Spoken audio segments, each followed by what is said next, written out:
أعوذ بالله من الشيطان الرجيم بسم الله الرحمن الرحيم الحمد لله رب العالمين والصلاة والسلام على أشرف الأنبياء والمرسلين نبينا محمد وعلى آله وصحبه أجمعين ثم أما بعد falënderimet, lavdrimet I takojnë vetëm Allahut Azza wa Jall. Allah në falenderojmë, falje dhe shpëtim vetëm për t'i kërkojmë. Salavatet dhe selamat më të përzemërta ja dërgojmë pejgamberit ton të dashur Muhamedi sallallahu alaihi wasallam, familjes së tij të pastërt, shokëve të tij besnik dhe gjithë ata të cilët ecin drejt rrugës së pejgamberit sallallahu alaihi wasallam. Të nderuar shikues, të nderuar vëllezër dhe motra, fillimisht e lut Allahun e Madh që gjitha veprat e mira të cilat I bëjna në jetën e kësaj bote, Allahu të I pranon. Në veçanti në këto ditë të Ramazanit, e lut Allahun e Madh çdo dua, çdo istighfar, çdo të mirë që e bëjna, Allahu xhelel xhelalu të e pranon dhe të e peshon në peshorën e veprave të mira dhe këto të mira inshallah janë shpëtim ditën ku do dalmi para Allahut te bareke ve teala. Pa dyshim jetojmë në një kohë që Allahu Azza wa Jall ka dhënë shumë të mira, jetojmë në një kohë që ndoshta në kaluarën nuk kemi pas kësi begati, kësi të mira, saqë lirisht mund të themi ndoshta sot një fëmijë e posedon një celular apo një iPad që në të kaluarën ndoshta nuk e kanë pasur edhe shtetet më të mëdha në botë. Ja që mirësia Allahut Azza wa Jall na ka kapluar në çdo anë, si në aspektin e ushqimit, si në aspektin e pijes, si në aspektin e veshmbathjes, në çdo aspekt. Alhamdulillah, e që vërtet Allahu Azza wa Jall na tha se wa in ta'uddu ni'matallahi la tuhsuha. Nëse mundoni o ju robët e mi me I numëru të mirat që Allahu xhelle xhelaluhu na I ka dhënë, nuk kena mundësi asnjëherë me numëru të mirat e Zotit xhelle xhelaluhu. Për arsye se janë të shumta. E jo vetëm kaq, po Allah Azza thot veshtroni edhe veten e juve. Allah Azza Jall aq bukur e ka kriju, aq të mira ju ka dhënë. Nëse jeni ata që mendojni dhe I meditoni të mirat e Allahut te bareke ve teala, po përsëri nuk keni mundësi me numëru të mirat e Allahut te bareke ve teala.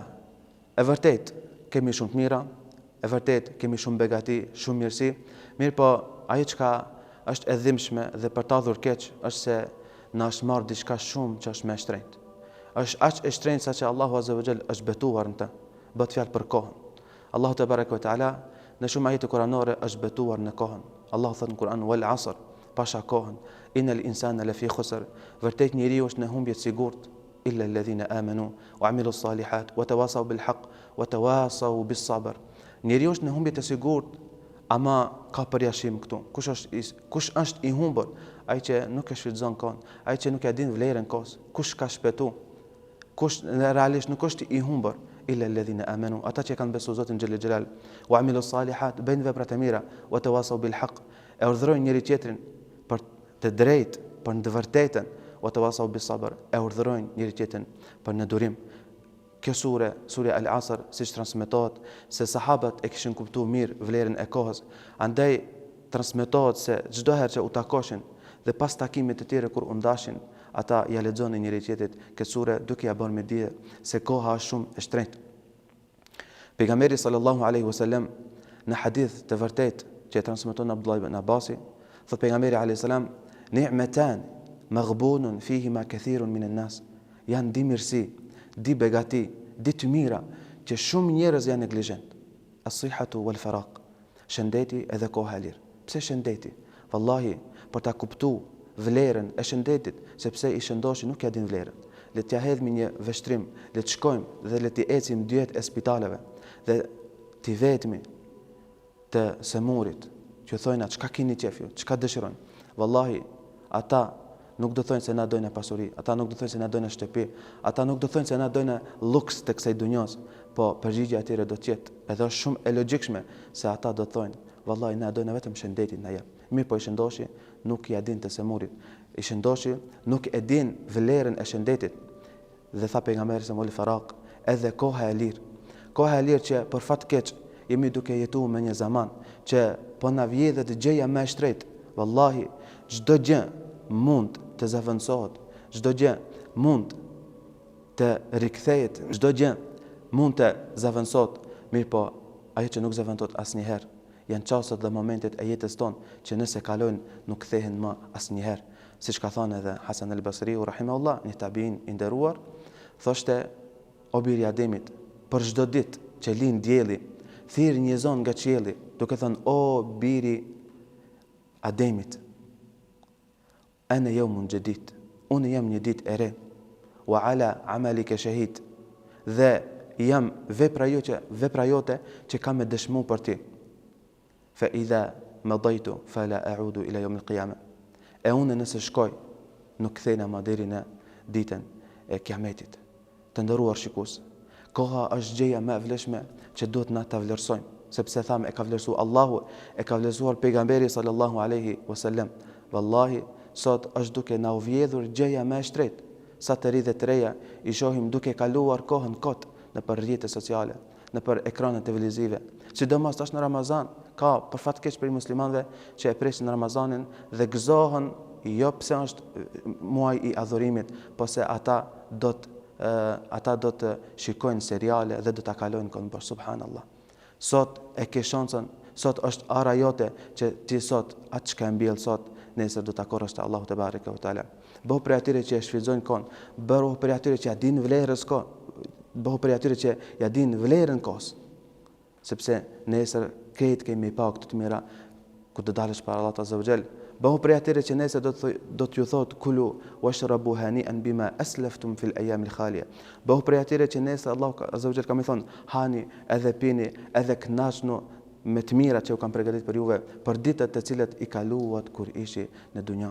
E mos dash Zoti të jesh prej atyre që nesër Allahu azza wa jall na thot neve ala wa lam nu'ammirkum ma yatadhakkaru fihi man tadhakkar wa ja'akum an-nadhir. Allahu thot njerëzve, ata që i kanë mri vitet 70, 80, 100, a nuk ishte boll, unë ju dhash hapësir, ju dhash kohë, ju dhash mundësinë, edhe asnjëherë nuk u nalët me shfrytzu, asnjëherë nuk u nalët me meditu, asnjëherë nuk u nalët me përmend dhe me kujtu të mirat e Allahut azza wa jalla dhe me thënë alhamdulillah. Wa ja'akum an-nadhir, plus Allah azza wa jalla ka dërguar pejgamber, lajmtar, Kur'ani për me tregu vlerën e kohës, edhe ju e keni kaluar kohën duke e hidhur Allahun te bareku teala, fadhuqu fama lidh-dhalimin min nasir, e tash jo në ndenimin e Allahut te bareku teala. Wallahi jemi sprovu në zamanin ton, kanë thonë dietar, nuk ka sprova më të mëdha se sa sprovat të cilat po i përjetomi tash. Sprovat më mëdha në shikim, në ndëgjim, në prekje, në ecje, në çdo gjë gati se është bërë e rrezikshme për besimtarin. Andaj duhet të ketë shumë kujdes njeriu. Duhet të ketë kujdes se si të e kalon jetën e tij, si të e kaloj ditët e tij. Inna sam'a wal basara wal fuada kullu dhalika kana anhu mas'ula. Tha Allah azza wa jall, edhe sinjt, edhe vesht, edhe lëkura, edhe gjithë gjymtyt e trupit do të mirën llogari para Allahut azza wa jall. E nëse do themi wa qalu li juludihim lima shahidtum alejna. Do t'i themi o lëkura ime, o trupi im, e sinjve, e veshve do t'i dojtomi duke thënë pse po dëshmoni për neve. Ata kanë me thonë Allahu na ka dhënë emër që ne sot dëshmojmë kundra jush. Po nëse ke qenë musliman i mirë, nëse e ke shfrytzuar kohën dhe krejt atjetën që ta ka dhënë Allahu te bareke ve teala, e ke shfrytzuar duke e përmendur Allahun azza wa jall, atëherë do të jenë argument për ti për ta fituar xhenetin e Allahut te bareke ve teala. Allahu na boft prej tyre. Tha pejgamberi alayhi salatu wasalam, në ditën e gjykimit nuk do të lëviz këmba asnjërit prej njerëzve derisa të pitet çdo kush për 4 gjëra, e një prej tyre tha an umrihi fima afna, për jetën e tij se si e ka kaluar. Wallahi do të vetmi për çdo çast, për çdo sekond, për çdo moment të jetës tonë, Allahu xhalla xhelalu do të na merr në llogari. E le të ndalemi dhe le ta llogaritmi veten para se të në llogarit Allahu te barek ve teala, le të themi vetes çka jam të bën unë, si jam të shfrytzuar kohën në veçantë ditët e Ramazanit. Andaj le ta kujtojmë vlerën e kohës, sepse është gjëja më e shtrenjtë që e posedon njeriu, në veçantë besimtari, nëse ai e shfrytëzon për hajër, për bereqet, për të mira, padyshim që nesër do të shpëton para Allahut azza wa jall. Dhe mirë ai cili jetën e vet e shkatron, mirë ai cili jetën e vet e kalon në gjëra të ndaluara, e hidhron Allahun azza wa jall, e shkatron jetën e tij, e aq më keq kur do del para Allahut azza wa jall, do të jep llogari për çdo sen, për çdo imsi dhe do të merr dënimin e merituar. Elus Allah azza wa jall që të na ruaj ya rabbul alamin. Elus Allah në mat na bëj për atyre që shfrytëzojnë kohën në maksimum.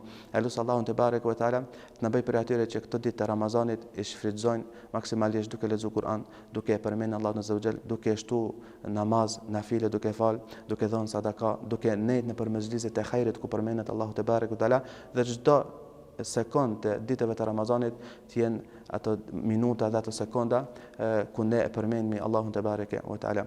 Elus Allah në madh edhe një herë që Allah subhanahu gjitha veprat tona të i pranon dhe kur të ndahemi nga kjo botë të jetë fjala më e mirë që del nga gjuhët tona, fjala la ilaha illallah Muhammadur Rasulullah. Aqulu qawli hadha wastaghfirullaha li wa lakum fastaghfiru yaghfir lakum. Wassalamu alaykum wa rahmatullahi wa barakatuh.